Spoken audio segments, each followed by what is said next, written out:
ഇന്ന് തന്നെ സബ്സ്ക്രൈബ് ചെയ്യൂ നിങ്ങളുടെ പ്രിയപ്പെട്ട ഷോസ് കാണൂ. പല ദിവസങ്ങളിലും നന്ദേട്ട ഇപ്പൊ ഓഫീസിലില്ല. 1-2 ദിവസം ഓഫീസിൽ വരാതെ എങ്ങോട്ടോ പോയിട്ടുണ്ട്. എന്നിട്ട് സച്ചേട്ടൻ ചോദിച്ചില്ലേ? ചോദിച്ചു. പക്ഷേ നന്ദേട്ട എന്തോ പറഞ്ഞു ഒഴിഞ്ഞു മാറി. പക്ഷേ എനിക്ക് പിന്നീട് മനസ്സിലായി നന്ദേട്ട എവിടായിരുന്നു എന്ന്. എവിടെയായിരുന്നു? നന്ദേട്ടൻ സന്ധ്യ ഡോക്ടറിനൊപ്പമായിരുന്നു, അവരുടെ ഫ്ലാറ്റില്.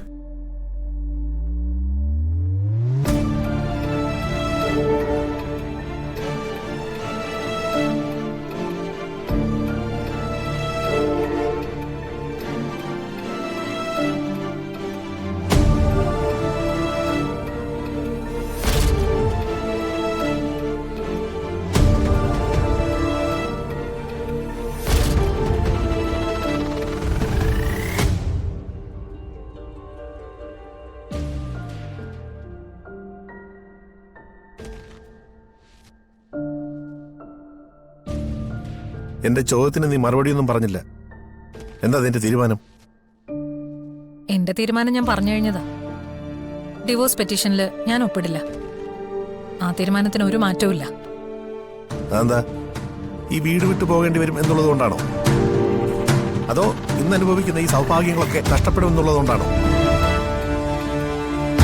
എങ്കിൽ അതിന്റെ ഇരട്ടി ഞാൻ നഷ്ടപരിഹാരമായിട്ട് തന്നേക്കാം. എനിക്കൊരു നഷ്ടപരിഹാരം ആവശ്യമില്ല നന്ദേട്ടാ. പഴയ കാര്യങ്ങളൊക്കെ നമുക്ക് മറക്കാം, ഒരു പുതിയ ജീവിതം തുടങ്ങാം. മറക്കാൻ പറയാൻ എളുപ്പമാണ്, പക്ഷേ അത് അനുഭവിച്ചവർക്ക് അതത്ര വേഗം സാധിക്കില്ല. ജീവിതകാലം മുഴുവൻ അതുണ്ടാവും. മരണം കൊണ്ട് മാത്രമേ അത് മാറൂ. അതുകൊണ്ടാണ് ഞാൻ പറഞ്ഞത്, വേർപിരിയുന്നത് തന്നെയാണ് നല്ലത്. നന്ദേട്ടാ, ഞാനിപ്പോ പഴയ ആളല്ല, ഒരുപാട് മാറി. അനുഭവങ്ങള് എന്നെ മാറ്റിന്ന് പറയുന്നതാവും ശരി. എനിക്കങ്ങനെ തോന്നുന്നില്ല. നമ്മുടെ മാറ്റം മറ്റുള്ളവർക്ക് കൂടി ബോധ്യപ്പെടുമ്പോഴാണ് ഒരാൾ മാറിയെന്ന് നമ്മൾ തിരിച്ചറിയുന്നത്. നിന്റെ കാര്യത്തിൽ എനിക്ക് അങ്ങനെയൊന്നും തോന്നുന്നില്ല. അപ്പൊ സന്ധ്യയുടെ കാര്യത്തിലോ? നന്ദേട്ടന്റെ ഭാര്യയാവാൻ അവള് മാറിക്കഴിഞ്ഞോ?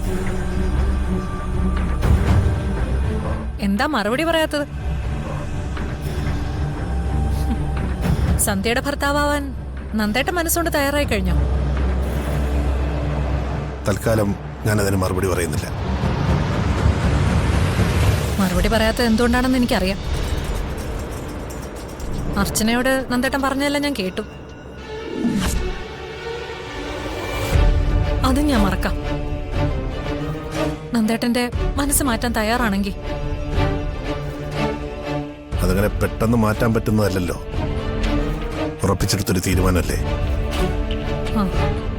അപ്പൊ പിന്നെ എനിക്ക് എന്റെ തീരുമാനം മാറ്റാൻ പറ്റില്ല. മനസ്സിലായില്ലേ? ഡിവോഴ്സ് പെറ്റീഷനിൽ ഞാൻ ഒപ്പിടില്ല.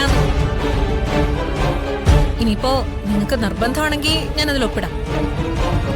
പക്ഷേ അതിലൊപ്പിടാനായിട്ട് നിങ്ങളുടെ അച്ഛൻ തന്നെ എന്നോട് പറയണം. അല്ലാതെ ഞാനത് ചെയ്യില്ല. നിങ്ങളെ മറ്റൊരുത്തിക്ക് ഞാൻ വിട്ടുകൊടുക്കേയില്ല.